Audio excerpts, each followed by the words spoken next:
Welcome to My Watches with Ben, where I talk about choices I've made in my watch collecting hobby. Was this a good or a bad choice? Keep watching and I'll tell you all about it. Today's watch is the GIV or GIV Model 88. It's a tourbillon watch from sister, maybe, brand Aesop. There's another brand called Aesop and they sell this apparently. What, you might ask, is a tourbillon? Well, it's really cool looking. I'll tell you about it more later, but the basic things to know are it looks really cool, it's useless, it doesn't do anything, and 3, it's very difficult to assemble this thing, and so it's usually very expensive to buy a tourbillon. It's a complication. So now I'll cover the specs and features, the positives and negatives, and give my final thoughts. Let's start off with the specifications.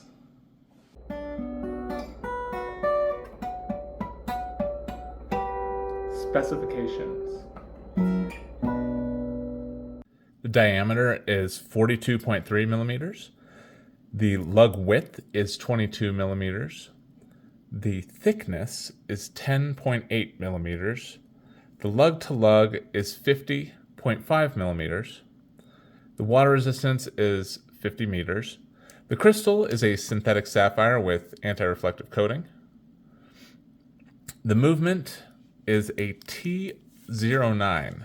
GIV does not state who makes the movement. It doesn't look like a seagull. I've seen a seagull tourbillon movement, and the seagull is a little bit more interesting. So it's hard to say who makes this T09 movement. The price I paid was $351. The case material is stainless steel. Now on to the features.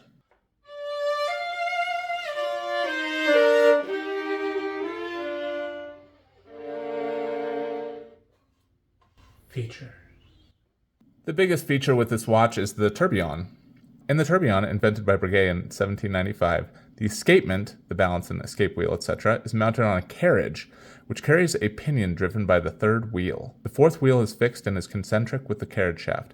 The escape wheel pinion meshes with the fixed fourth wheel, which will cause the pinion to rotate and operate the escape wheel and balance in the normal way. This is by M. Cutmore, Watches, 1850 to 1980. It must be borne in mind that tourbillons are intended only to correct pocket watch positional errors, which are largely two-dimensional when carried in a waistcoat pocket. A wristwatch experiences many more varied and frequent positional shifts than normal use. But yeah, just talking about the design here, the design mimics Breguet, which is fitting since Louis Breguet invented the tourbillon. However, of course, this watch is not 17,000 like the one pictured here. It was 300 something, 350 bucks.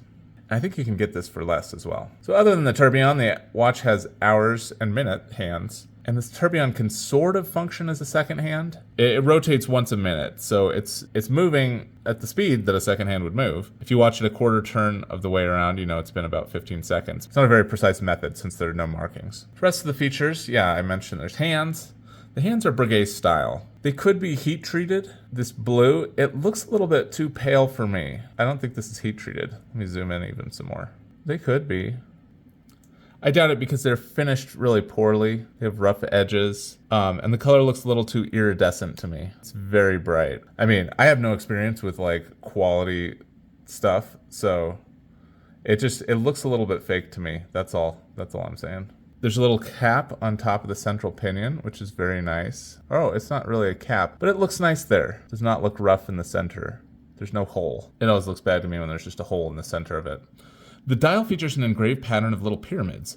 I don't know if this qualifies as guilloche or not, but it is very well done and it's pleasing to look at. Let me zoom in. You see the little pyramids there. It's very pleasing. It's three-dimensional. The dial is opaline, which is kind of like silvery white. There's a raised portion with printing GIV 1986. I like the font a lot. It has a nice personality to it, the numbers there. It's as if a watchmaker signed it by hand. And then, of course, the main feature we already discussed was the tourbillon at the 6 o'clock mark. The hole just kind of looks like it's been chopped out of the dial. Probably what they did. There's a silver band that goes around the outside. There's a wide one and a thin one. So that the wide one on the inside with the Roman numerals and then a thinner one on the outside with little dots for kind of the minute track. Every 5 minutes there's a little silver sphere. The font for the Roman numerals is very nice. They seem well proportioned. They're not too tall or too wide. It has very nicely shaped serifs, little beams on the ends. It's a classic look. The silver bands have gaps where it kind of looks like you can see through the dial. If you look closely, you'll see it's not the same pyramid pattern. It's kind of like an accordion pattern or something underneath these rings.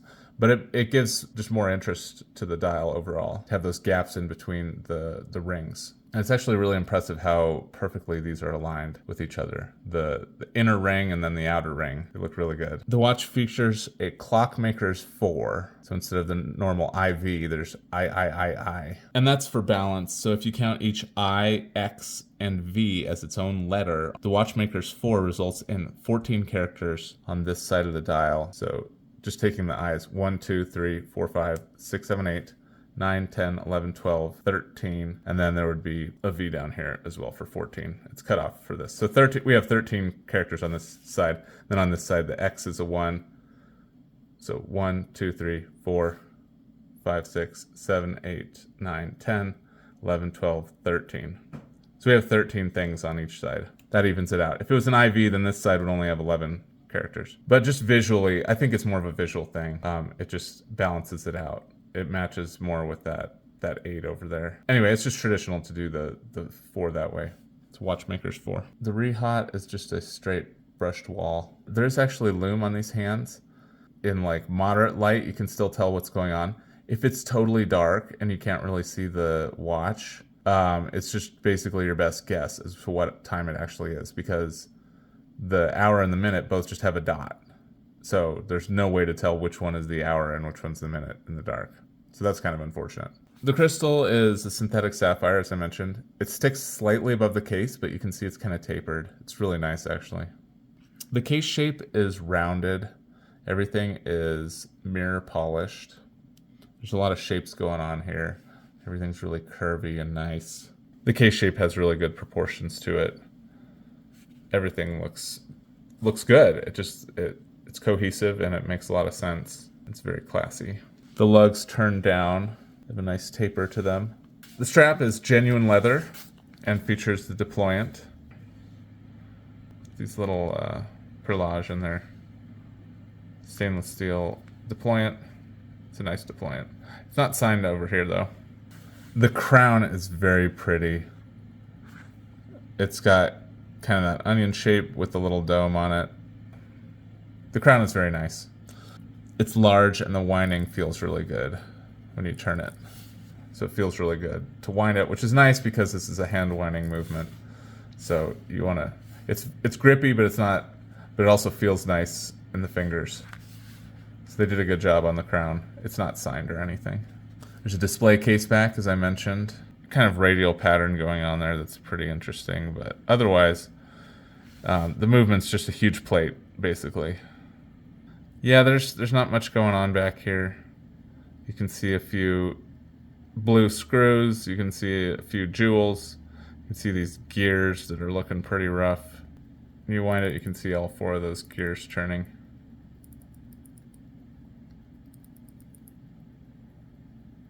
Caseback doesn't have any markings on it whatsoever. It's totally sterile. So it's kind of strange. It's a screw down caseback. The warranty, I don't know if there's a warranty or not. I could not find one. You could find out the accuracy of this. I just haven't done that. It's not a big concern for me because I only wear watches like this for like an event or maybe one day or something. So it's accurate enough for one day or one event. So back to that movement. I couldn't find anything out about that T09 movement. Is it seagull? I'm not sure. I don't know. It's not very pretty. There really isn't anything to see in the back. The original product listing said 100 original tourbillon movement. So does that mean that GIV makes it? Does that mean Aesop makes it? I don't know. It's not clear.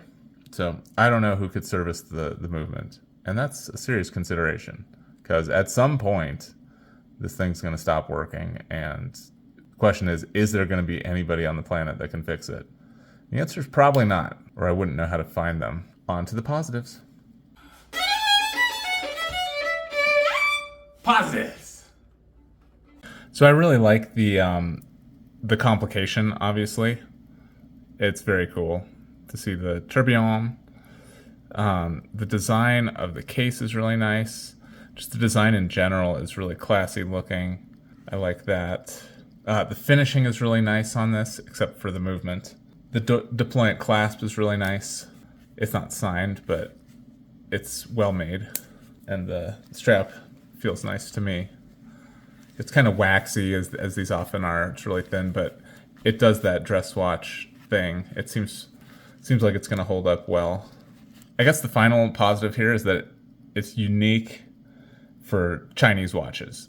A lot of Chinese watches you get are just kind of like copies of really popular Rolex models, that sort of thing. This is similar to the Breguet watch, but it kind of does its own thing.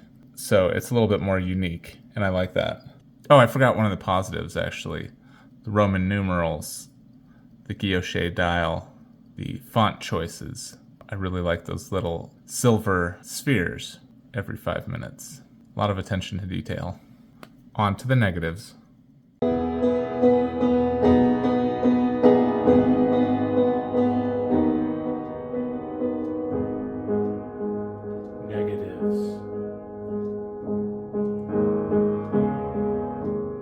Yeah, the first negative is that the movement is pretty plain in the back. There's no markings on the case back. It's kind of strange. Another negative is this movement is actually extremely loud. It's loud enough that when it was quiet one time, and my hand was just at my side, we were just sitting down or something, my wife literally asked me, "What is that ticking sound?" And I had to say that it was the watch. So you can definitely hear this thing ticking away.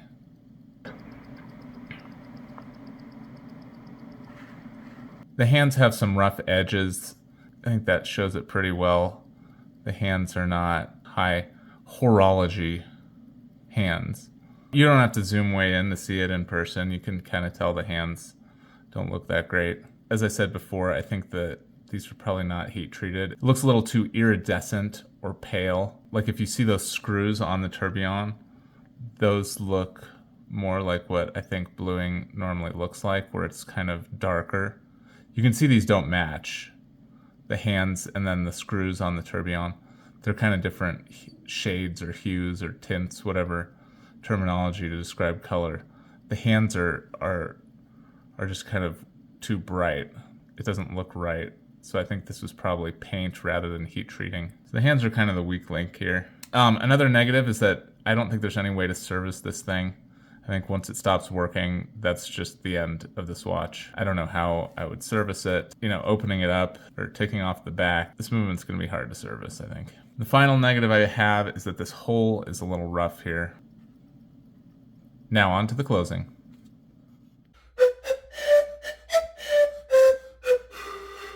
In conclusion, was this watch a good choice or a bad choice for my personal collection? This one's tough.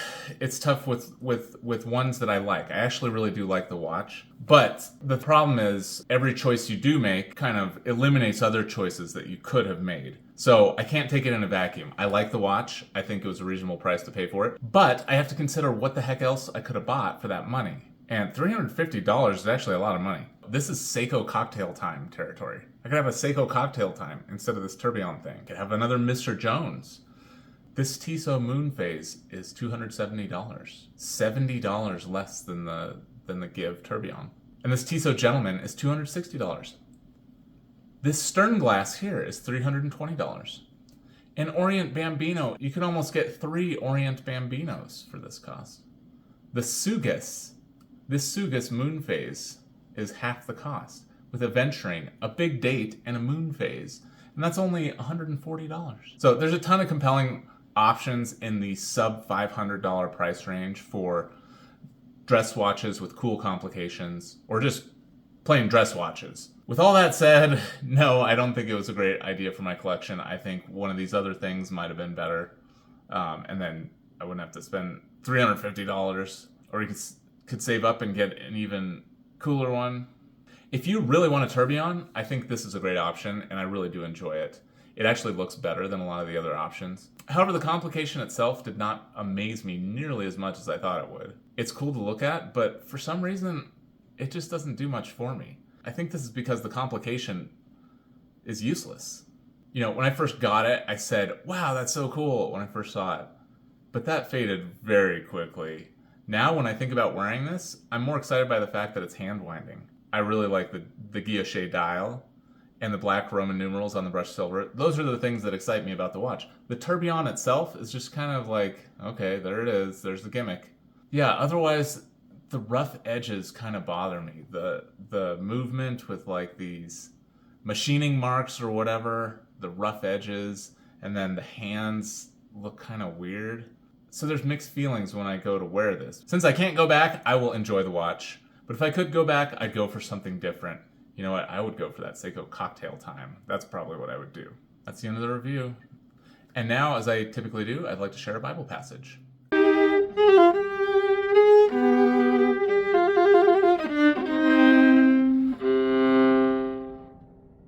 Okay, you all know the drill here. I'm not a pastor or biblical scholar. I just like to share a passage from the Bible with people. And today it's just one single verse. Today's verse is Proverbs 29, verse 23. A man's pride shall bring him low, but honor shall uphold the humble in spirit.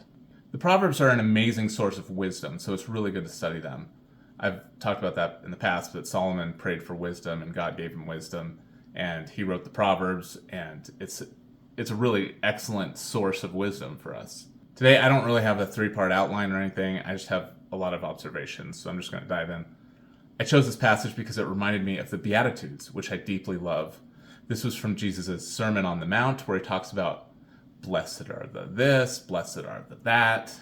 The specific beatitude that parallels the verse that I read from Proverbs is the first beatitude, perhaps the most shocking one. This is Matthew 5, verse 3. Blessed are the poor in spirit, for theirs is the kingdom of heaven. These two verses, the proverb and then the beatitude, the first beatitude, have a very similar feel, a similar rhythm to them. The proverb says, this is bad and this is good. And then Jesus is saying, you think this is bad, but it's actually good. So they have a similar thing going on there. The proverb is still correct, and it has a very similar message about how the humble in spirit, the lowly, are actually to be honored, that God favors the humble and lowly. Jesus in his Beatitudes presents these truths in a more fresh or surprising way. Since Jesus was aware of all Scripture, I don't think it's just a coincidence that these passages are so similar to each other. One of the things that reinforces for me is that the Old Testament and the New Testament are one Bible. It also shows me that passages from the Old Testament have more meat to them, and you can really think about them and draw out more information, as Jesus did with the way he presented it.